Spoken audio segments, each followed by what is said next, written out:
Hello friends, स्वागत है आपका अपने चैनल द स्कूल में। आज आपके लिए लेकर के आए क्लास 4 का पार्ट 3। तो चलते हैं पहले पॉइंट पे। फर्स्ट पॉइंट है, बरगद के पेड़ की लटकन असल में इसकी जड़ें होती है। ये मजबूत खंभे की तरह पेड़ को सहारा देती है। बरगद का पेड़ देखे होंगे तो उसमें लटकन होता है। तो लटकन जो होता है वो क्या होता है? बरगद के पेड़ की जड़ होती है। जो लटकन होता है, ऐसे देखते होंगे बरगद के पेड़ में ऐसे ऐसे जो लटकन होती है नीचे, तो ये क्या होती है? जड़ें होती है। और ये मजबूत खंभे की तरह पेड़ को क्या करती है? सहारा देती है। कौन? बरगद की जो लटकन होती है। और ये लटकन होती क्या है? जड़। याद रखना है। नेक्स्ट पॉइंट है, रेगिस्तानी ओक। रेगिस्तानी ओक नामक जो पेड़ होता है, ये कहाँ पाया जाता है? तो ऑस्ट्रेलिया में। रेगिस्तानी ओक कहाँ पाया जाता है? ऑस्ट्रेलिया। रेगिस्तानी ओक कहाँ पाया जाता है? ऑस्ट्रेलिया में। यह बहुत लंबा और पत्तियां बहुत कम होती है। इस पेड़ में जो रेगिस्तानी ओक होता है, तो इसमें क्या होता है? पत्तियां बहुत कम और पेड़ क्या होता है? बहुत लंबा। इसकी जड़ें जमीन में बहुत गहरी होती है। इसकी जड़ें जो होती है वो जमीन में गहरी होती है। जब तक पानी नहीं मिल जाता तब तक इसकी जड़ें क्या होती है? बढ़ती ही रहती है। पानी तक नहीं पहुंच जाता। जब तक कि पानी तक नहीं पहुंच जाता इसकी जड़ें, तब तक ये क्या होती है? बढ़ती रहती है जमीन में। तो इसकी जड़ें जो होती है 30 पेड़ों की लंबाई के बराबर होता है इसकी जड़। किसका? रेगिस्तानी ओक का। रेगिस्तानी ओक पाया कहाँ जाता है? ऑस्ट्रेलिया में। और इसमें पत्ती नहीं, बहुत कम होता है और बहुत लंबा होता है पेड़। यह पानी पेड़ के तनों में जमा होता है। जो पानी होता है, जड़ से जब ये पानी खींचता है तो वह पानी कहाँ जमा होता है? तो पेड़ के तनों में जमा होता है। यहाँ के लोग तनों में पतला पाइप डालकर पानी निकाल लेते हैं। जब यहाँ के लोगों को जरूरत होता है पानी का, तो क्या करते हैं? रेगिस्तानी ओक के तने में पतला पाइप डालकर और पानी को क्या करते हैं? निकाल लेते हैं और उसका यूज करते हैं। तो ये हो गया रेगिस्तानी ओक। नेक्स्ट पॉइंट है, चेन्नई से कोची। चेन्नई से कोची। चेन्नई से कोची ट्रेन से जाने पर 12 आवर यानी 12 आवर लगते हैं। कहाँ से? चेन्नई से कोची जाने पर। चेन्नई से कोची जाने पर कितना आवर लगते हैं? 12 आवर। तो फिर से एक बार रिपीट कर लेते हैं। बरगद के पेड़ की लटकन होती है जो क्या होती है? जड़ होती है। बरगद के पेड़ की लटकन क्या होती है? जड़। और एक क्या करती है? बरगद के पेड़ को सहारा देती है। रेगिस्तानी ओक कहाँ पाया जाता है? तो रेगिस्तानी ओक पाया जाता है ऑस्ट्रेलिया में। रेगिस्तानी ओक कहाँ पाया जाता है? ऑस्ट्रेलिया। और इसकी जड़ें जो होती है वो कितनी लंबी होती है? तो 30 पेड़ के लंबाई के बराबर होती है इसकी जड़ें लंबी। किसकी? रेगिस्तानी ओक की। और जो ये पानी खींचता है जमीन के अंदर से, तो इसका पानी कहाँ स्टोर होता है? तना में। और जो ऑस्ट्रेलिया के लोग होते हैं, तो जब जरूरत होता है तो पतला पाइप तने में डालकर और इस पानी का यूज करते हैं। यह है चेन्नई से कोची। चेन्नई से कोची ट्रेन से जाने पर कितना आवर लगते हैं? तो 12 आवर लगते हैं। कितना आवर? 12 आवर। तो इस तरह से आपका नेक्स्ट पॉइंट पे चलते हैं। नेक्स्ट, मलयालम में चिटप्पन किसको कहते हैं? तो चाचा को। चिटप्पन। चिटप्पन किसको कहते हैं? चाचा। तो चाचा कौन? तो पिता के छोटा भाई। पिता का जो छोटा भाई होते हैं तो उनको क्या कहा जाता है मलयालम में? चिटप्पन। किस लैंग्वेज में? मलयालम में। और कुजम्मा किसको कहा जाता है? चाची को। कुजम्मा किसको कहा जाता है? चाची को कहा जाता है। और एक और था मलयालम में कि माँ की बड़ी बहन। तो माँ की बड़ी बहन तो बलियम्मा। बड़ी बहन बलियम्मा। एक और था, नानी को क्या कहते हैं? तो अमुम्मा। माँ की माँ अमुम्मा यानी नानी। अब है नेक्स्ट पॉइंट, अबू धाबी रेगिस्तानी इलाके में है। अबू धाबी किस इलाके में है? रेगिस्तानी। यहाँ मतलब बालू ही बालू है। तो रेगिस्तान में बारिश नहीं होती है। रेगिस्तान में बारिश नहीं होती है। अबू धाबी में रुपये को क्या कहा जाता है? दिरहम। अबू धाबी का मुद्रा है क्या? दिरहम है। और अबू धाबी जो है रेगिस्तानी इलाका में है। किस एरिया में? रेगिस्तानी। और अबू धाबी में रुपये को क्या बोलते हैं? दिरहम बोलते हैं। यहाँ रेतीली जमीन के नीचे तेल होता है। यहाँ पेट्रोल पानी से सस्ता है। कहाँ? अबू धाबी में। अबू धाबी जो है रेगिस्तानी एरिया है, तो रेत ही रेत है और इसके नीचे क्या होता है? तेल। और यहाँ जो पेट्रोल है वो पानी से सस्ता है। नेक्स्ट पॉइंट है, अबू धाबी में सिर्फ खजूर के ही पेड़ दिखाई देते हैं। अबू धाबी में किसके पेड़ होते हैं? खजूर। अबू धाबी में किसके पेड़? खजूर के। क्योंकि यहाँ यही एक पेड़ उग सकता है। रेगिस्तानी एरिया है, पानी होता नहीं है, और एक खजूर जो है बिना पानी का भी क्या होता है? उग जाता है। तो एक खजूर जो है कहाँ होता है? अबू धाबी में। तो एक बार रिपीट कर लेते हैं। मलयालम में चिटप्पन किसको कहते हैं? चाचा को। चिटप्पन चाचा। चिटप्पन चाचा। और कुजम्मा किसको कहते हैं? चाची। चाचा को चिटप्पन और चाची को कुजम्मा। और नानी को क्या कहते थे? अमुम्मा। और माँ की बड़ी बहन को क्या कहते थे? बलियम्मा। अबू धाबी की कैसे एरिया में है? तो रेगिस्तानी एरिया में है। रेगिस्तान में बारिश नहीं होती है। अबू धाबी में रुपये को क्या बोलते हैं? दिरहम बोलते हैं। और यहाँ रेतीली ज़मीन है और इसके नीचे तेल पाया जाता है, और जो तेल है यहाँ पेट्रोल जो है वो पानी से सस्ता होता है। और अबू धाबी में सिर्फ किसके पेड़ होते हैं? खजूर के पेड़ होते हैं, क्योंकि यही एक पेड़ है जो वहाँ उग सकता है। नेक्स्ट पॉइंट है, बिहू के पहले दिन को क्या कहते हैं? उरुका।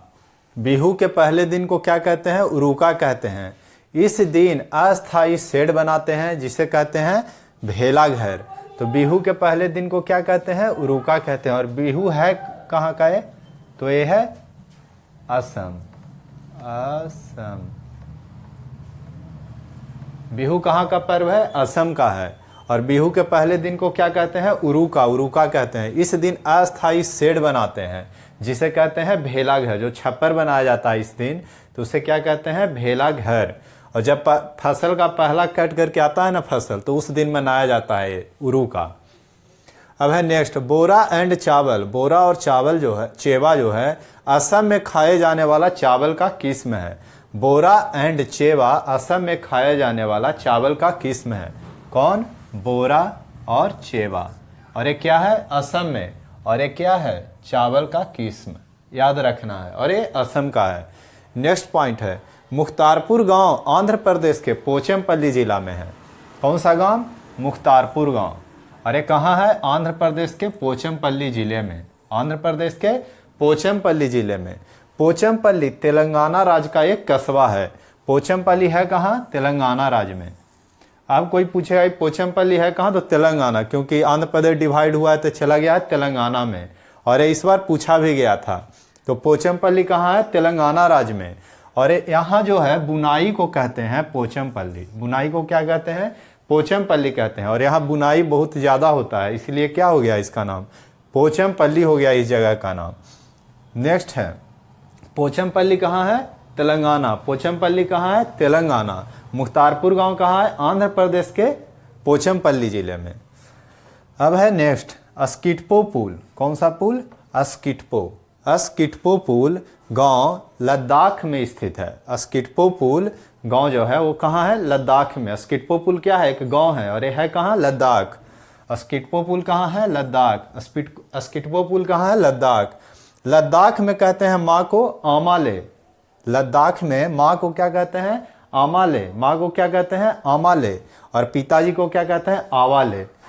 आ माँ, माँ लगा हुआ है तो माँ को, अब बा लगा हुआ है तो पिताजी को या बाप को। तो फिर से आकर के देखते हैं, बिहू के पहले दिन को क्या कहते हैं? उरुका कहते हैं। और इस दिन छप्पर बनाया जाता है, और छप्पर को क्या कहते हैं? भेला घर।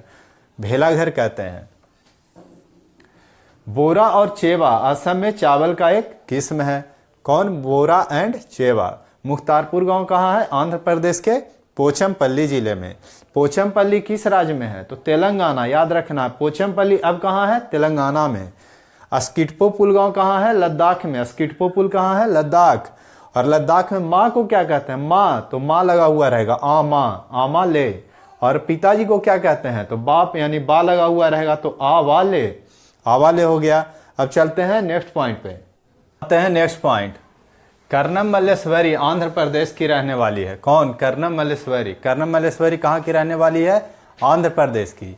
यह एक वेट लिफ्टर हैं। भारत के बाहर 29 मेडल जीते।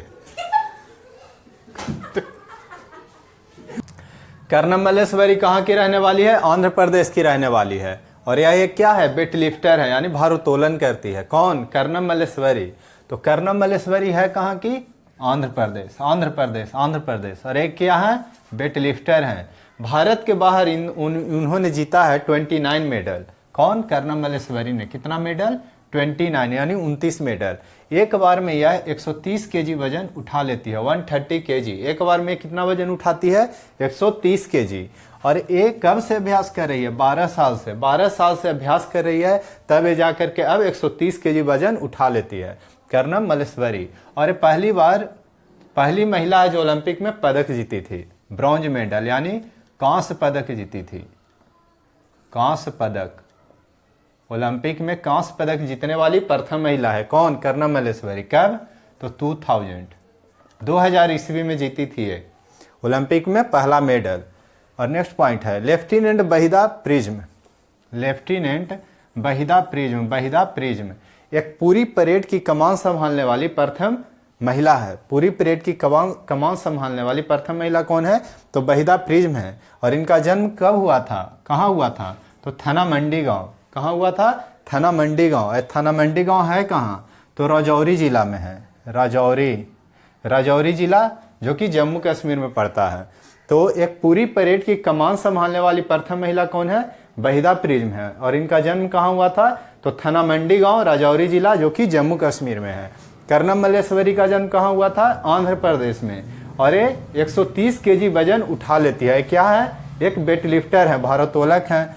एक बार में 130 केजी वजन उठाती है। एक कब से अभ्यास कर रही है? 12 साल से। और इन्होंने अभी तक भारत के बाहर 29 मेडल जीते हैं। और ये पहली ओलंपिक मेडल जीतने वाली महिला है भारत की, जो कि कब जीती थी? 2000 में जीती थी। कब जीती थी? 2000 में जीती थी।